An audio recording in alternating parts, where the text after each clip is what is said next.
Kita lanjut di video pembelajaran kedua ya. Jadi kalau video pembelajaran pertama kita berbicara tentang bagaimana konversi bilangan desimal ke biner atau bilangan biner ke desimal secara khusus ya. Walaupun konsepnya bisa kalian perumum untuk basis bilangan yang lain. Misalkan desimal ke bilangan basis 3 atau bilangan desimal ke bilangan basis 8 dan seterusnya ya. Atau sebaliknya. Tapi karena kita ngobrolinnya di analisis numerik menggunakan komputer bahasanya adalah basis biner, maka saya perkhusus pembahasannya di konversi bilangan desimal ke biner maupun biner ke desimal. Nah, untuk video pembelajaran yang kedua ini kita akan mempelajari tentang analisis error. Nah, error, apa sih Bu error gitu ya? Orang kalau dibilang error itu kalau gimana? Coba kalau kalian bilang ketemu teman gitu ya, wah error nih orang nih gitu ya.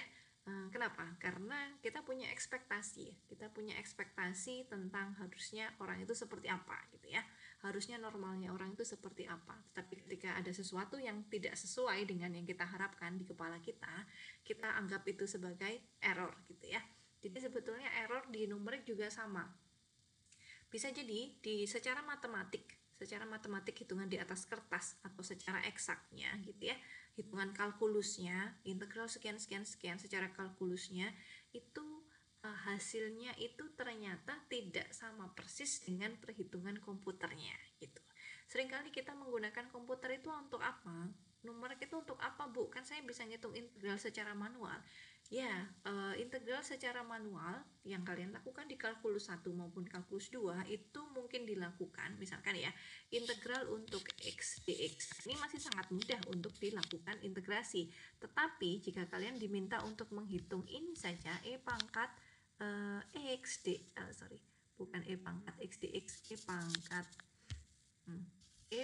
x kuadrat dx. Nah, apakah Anda bisa? Ada yang bisa nggak ini menghitung secara manual ya? Bagaimana cara mendapatkan nilai integralnya di sini? Ya, saya rasa harus buka Google dulu biar tahu ya. Buka Google pun belum tentu bisa memahami maksudnya itu seperti apa gitu ya. Nah, dengan numerik hasil integral ini akan lebih sangat mudah untuk diperoleh gitu. Tapi bisa jadi ada error gitu karena kita menggunakan metode numerik, itu namanya plus minus dari metode.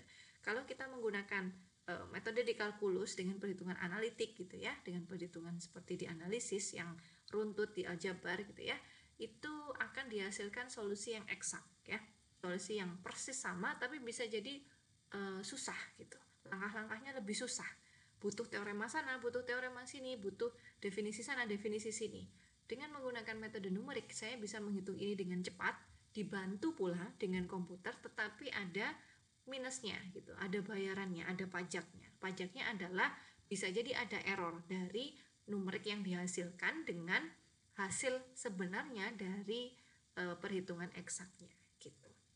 Nah, yang kita mau adalah memperkecil error itu tadi ya.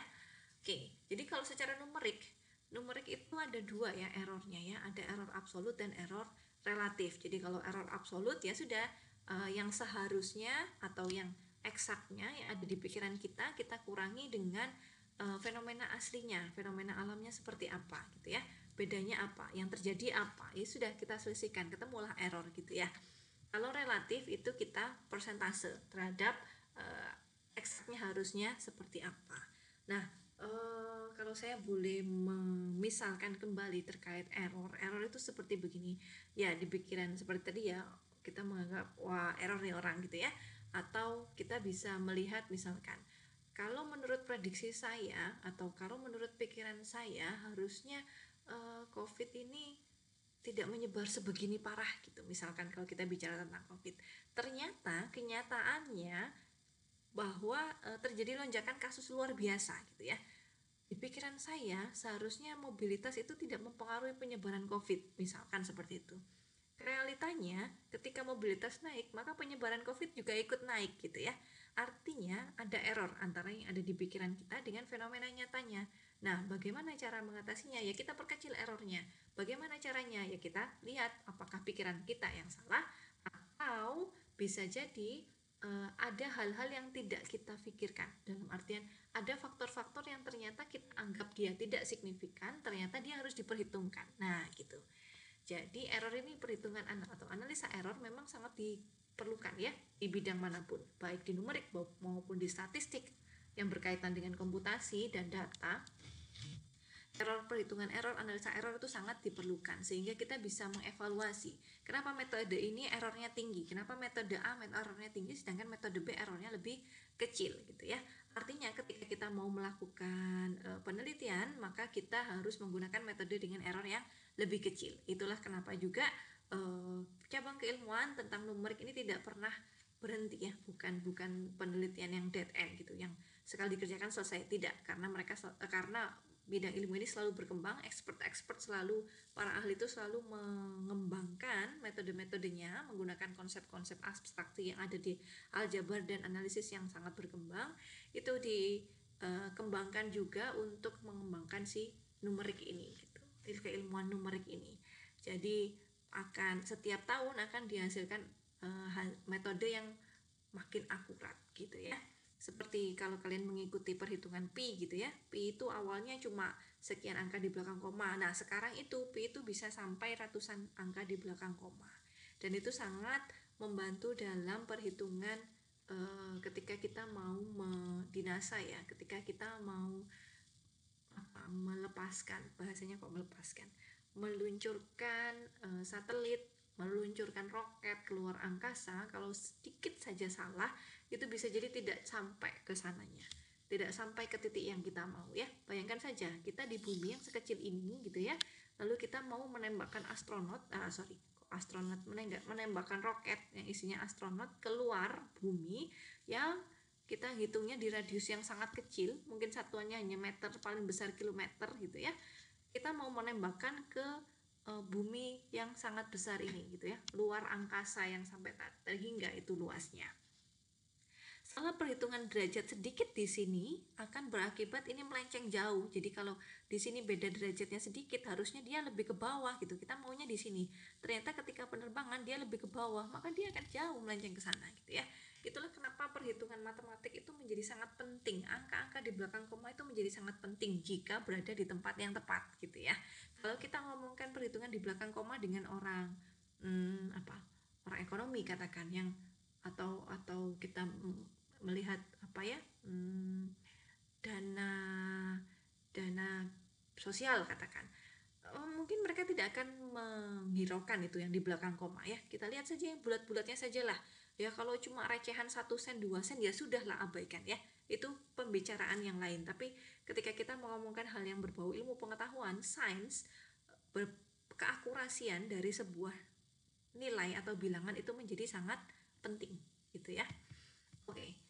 Jadi ada 2 tipe error, apa tadi? Error absolut dan error relatif. Nah, ini adalah tipe error perhitungan. Jadi ada beberapa error yang bisa dihasilkan dari perhitungan.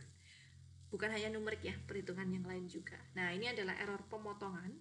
Jadi formula matematika yang tak hingga hanya dihitung hingga suku berhingga. Karena keterbatasan dari komputasi, bisa jadi untuk Anda tahu jumlahan Riemann ya. Jadi ini kita bisa gunakan jumlahan Riemann, atau kita bisa gunakan pendekatan dari deret Taylor-nya E pangkat X kuadrat. Deret Taylor dari E pangkat X apa? Deret Maclaurin maksud saya, deret Maclaurin. Jadi deret Taylor di sekitar X sama dengan 0 adalah 1 plus X kuadrat per 2 faktorial plus X pangkat 3 per 3 faktorial dan seterusnya gitu ya. Jadi pangkatnya naik 1, pembaginya juga faktorialnya naik 1. Kalau di sini saya ganti X kuadrat, maka di sini jadi X kuadrat, X pangkat 4, X pangkat 6 dan seterusnya, sehingga saya dapatkan ini. Nah, perhatikan bahwa deret Maclaurin dari E pangkat X ini sampai tak hingga. Tetapi ketika kita melakukan perhitungan numerik ya, pasti kita akan berkaitan dengan sesuatu yang berhingga. Hanya sampai maksimum 100, hanya sampai maksimum 1000, hanya sampai maksimum 100.000 sukunya gitu ya. Jadi pasti akan ada error gitu. Walaupun semakin memotongnya kita semakin panjang, jadi ketika saya potong sampai deret Taylor di pangkat ke 100, pasti akan jauh lebih bagus perhitungannya dibandingkan saya menghitung sampai pangkat ke 8. Nah, ketika ada pemotongan ini, ada error di belakangnya. Nah, error yang dihasilkan dari pendekatan hampiran fungsi seperti ini, atau error pemotongan dari fungsi karena dideretkan itu tadi, itu kita sebut sebagai error pemotongan atau bahasa Inggrisnya truncation error gitu ya, error pemotongan. Kemudian error pembulatan, ada namanya error pembulatan, error karena dibulatkan. Ini sering terjadi bukan hanya di numerik, tapi ketika kita menghitung secara manual gitu ya, di statistik ya, ataupun di ilmu yang lain. Jadi kimia, fisika, biologi, atau di ekonomi, atau di psikologi gitu ya, yang menggunakan perhitungan matematis. Nah, pembulatan itu sering menjadi masalah yang menimbulkan error gitu. Jadi error pembulatan sendiri ada dua tipenya, round of error ya, bahasa Inggrisnya ada dua, pembulatan ke bawah atau di chopping off, dipotong aja gitu ya, dipotong aja ya sudah, yang komanya kita buang gitu, cuma dipotong, ini saya potong aja, ini saya nggak lihat gitu, saya tutup sama kertas gitu, saya cuma lihat depannya, itu namanya pembulatan ke bawah. Sedangkan kalau pembulatan ke atas, ini saya naikkan ke atas gitu. Nah, kalau bisa menggunakan notasi ini. Kalau floor chop ini dipotong saja 3, 1, 4, 2, 8, 5, ini saya potong ke belakang, saya potong gitu ya, saya nggak lihat ini suku yang ini, saya nggak lihat gitu ya, saya tutup, ya sudah, ini jadi pembulatan ke bawah. Kalau pembulatan ke atas gimana Bu? Kalau pembulatan ke atas saya masih memperhitungkan ini 86. Nah, artinya kalau saya potong di situ 5 ini, karena 7 ini di atas 5, maka yang angka di depannya ini jadi nambah 1 gitu ya. Jadi di sini saya dapatnya adalah 3,14286. Bu, kalau begini gimana Bu gitu ya. Misalkan saya punya 3,1442853. Nah, karena 3 sendiri di sini kurang dari 5, maka saya bulatkannya seperti pembulatan ke bawah. Kalau 3,1442867, nah karena ini lebih dari 5, maka yang ini saya bulatkan jadi 7. Tergantung kita maunya sampai digit ke berapa. Nah, ini pembulatan sampai digit ke 5 di belakang koma gitu ya. Ini bisa kalian coba-coba. Apakah oktav itu sebenarnya kalau defaultnya dia pakai pembulatan ke bawah atau ke atas, apa gimana gitu ya. Bisa dicoba-coba di program oktavnya sendiri. Kemudian ini ya, ini bisa kalian coba bahwa untuk kalau ini pakai iterasi aja, pakai for gitu ya, pakai perulangan, bahwa R0 dan Rn ini akan isi barisannya akan sama dengan yang P, barisannya sama dengan Hi. Jadi ketiga barisan yang diperoleh dari fungsi formula iteratif ini atau fungsi iteratif ini akan saling ekuivalen, artinya menghasilkan barisan yang sama. Begitu juga untuk yang ini, mau pakai ini, mau pakai yang R, mau pakai yang formula P, mau pakai yang formula Hi, isi barisannya sama, 1/2 pangkat N. Jadi isinya itu 1, setengah, 1/4, 1/8, 1/16, dan seterusnya gitu ya. Oke, nah ini saya kasih sedikit clue untuk script oktav biar gak ngeblank amat gitu ya, biar sambil belajar juga bagaimana membuat script oktavnya. Ini adalah script oktav konversi basis bilangan bulat, jadi bilangan biner ke desimal. Baris pertama ini saya gunakan untuk membersihkan layar, ini menghapus semua variabel yang ada di oktav atau MATLAB, dan ini untuk menutup semua Windows yang terbuka yang berkaitan dengan oktav ya. Kemudian ini untuk menampilkan di command window, ini menampilkan di command window. Kemudian ini untuk inputnya, jadi bilangan biner yang diinputkan di terakhir di sini akan masuk sebagai B besar. Nah, harus diingat-ingat bahwa B-nya, karena kita mau proses ya, B-nya harus berupa bilangan ya, nggak boleh berupa teks atau karakter. Oke, lalu di sini ada N0. Nah, ini menggunakan formula yang ada di definisi dari bilangan biner tadi yang ada di slide pertama atau kedua ya. Tampilannya adalah seperti ini. Ini adalah tampilannya di command window.